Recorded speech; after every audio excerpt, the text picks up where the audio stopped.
Hello and welcome to Brian Lomack's Movie Talk. Today I'm going to be giving you my rundown of my top 5 Zhang Yimou films.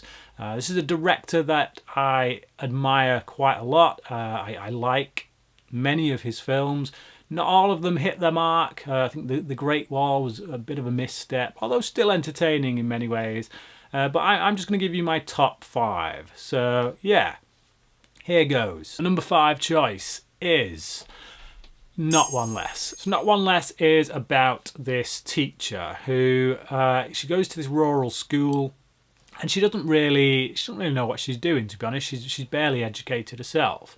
But due to the government kind of taking kids from the schools through various incentives, the teacher there who she's going to be filling in for doesn't want any more of his kids to leave. So he tells her that, look, if I come back and there's not one less child, then I will pay you extra. She's driven to make sure that no more kids leave the school. But one does, one ends up leaving and she goes off to find them. She goes off to try and bring them back, which means she goes to the big city. She goes into the city to look for this child and bring them back.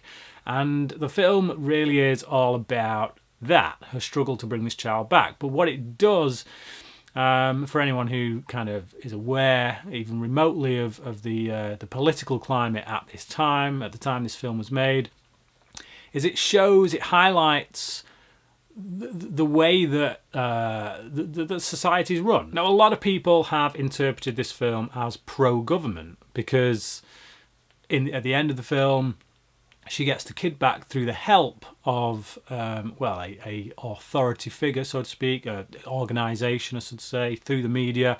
So people kind of interpreted that as pro-government.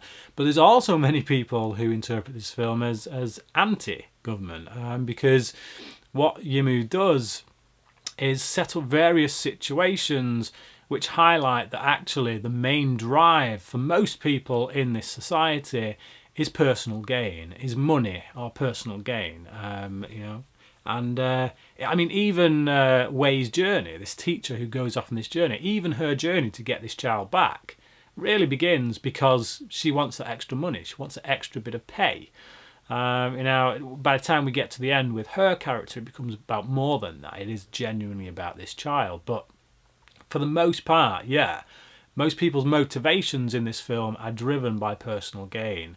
And it also has a good commentary on the media in that regard, because when she's trying to campaign to get on this TV network to advertise in order to try and find this child, and really they only allow her on because they think it's going to boost ratings, so it's not really about their kind-hearted nature so much as just highlighting who it is who's in control here and the power that the media have and what it is that promotes their use of it, i.e., as I say, personal gain.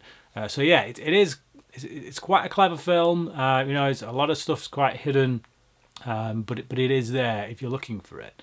On the surface, it does just seem like a fluff piece, I guess, but it isn't. Anything but. And number 4 is Red Saga. Now, this is Yimou's first film, and also his first of many in which he cast Gong Li as his lead actress. They had an incredible working relationship, done so many films together, this was the first. And again, this is another film that gets very political. It's set during the invasion of China by Japan, and this is something that is quite prominent in Yimou's work, really. It is something that affected the country deeply, really cut deeply, and I think kind of influences a lot of what he does.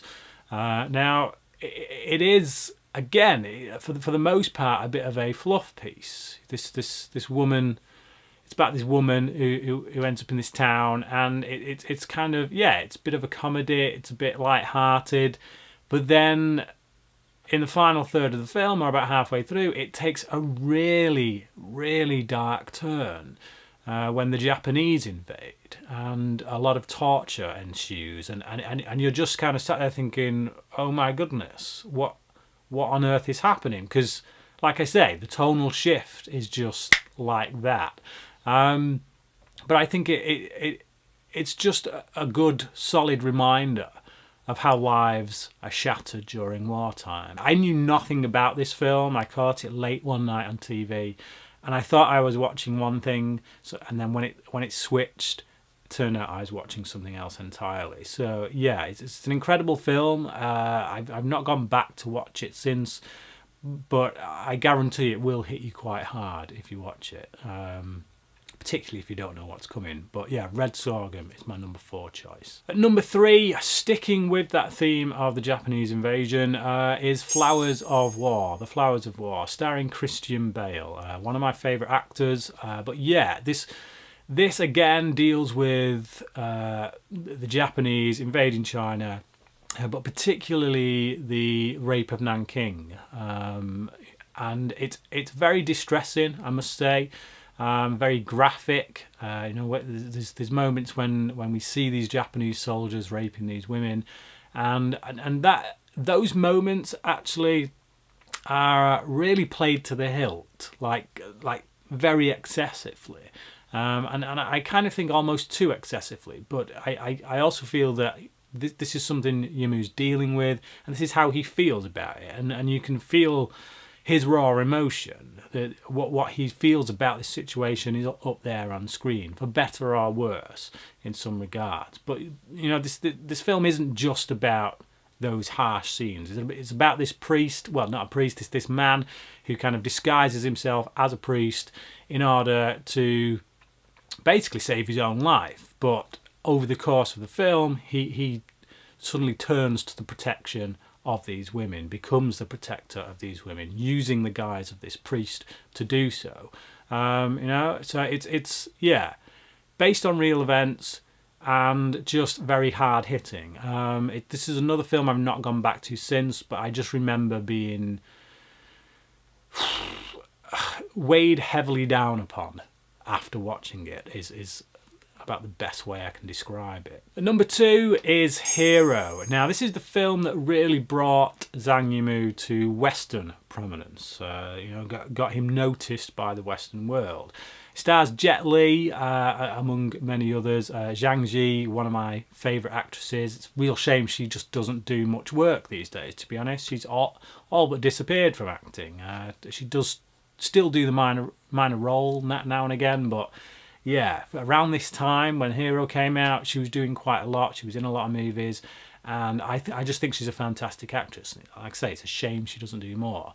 But yeah, this is a film that kind of takes much inspiration from Akira Kurosawa's Rashomon, in the sense that it tells the story from different perspectives, and when we're in a different perspective, the whole colour palette of the film changes. And if nothing else, you could turn the sound off on this movie and just watch it, and it would just be a visual feast. It is absolutely stunning. The visuals on screen are just incredible. Some of the finest martial arts sequences you'll have seen as well.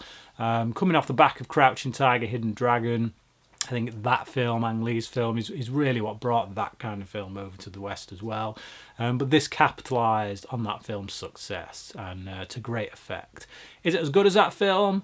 Not quite for me, but it's still a stunning piece, I must say. And so my number 1 choice, my favourite Zhang Yimou film, is House of Flying Daggers, starring once again Zhang Ji. Now she gets a bit more of a beefed up role in this one. The other one was more of an ensemble piece.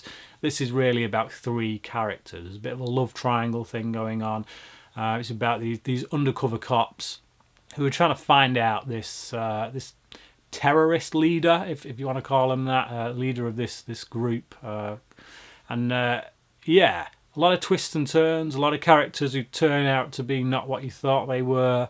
Like I say, it's a very good film. I won't go into it any more than that because I don't want to ruin any of the twists and turns. But once again, a visually stunning film.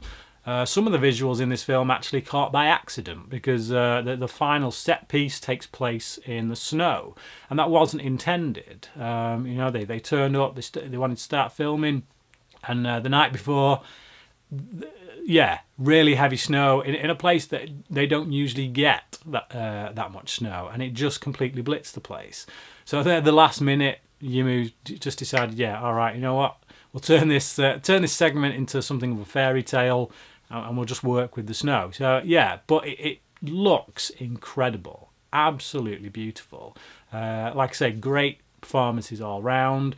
Really good music as well. I can't remember the name of the guy, Shigeru. Shigeru. He did the music for this, but really incredible music. And there's a song in it that Zhang Ji's character sings. That as well is quite nice. Just incredible all round, really. It's a 5-star film for me. Again, not quite as good as Crouching Tiger, Hidden Dragon, but if there's a film that comes close, it's definitely this one. So there you go, that's my top 5 Zhang Yimou films. If you've seen any of these films, or any that I've not mentioned on here that you think should be on this list, then please do comment below and let me know about them. Until next time, crack in.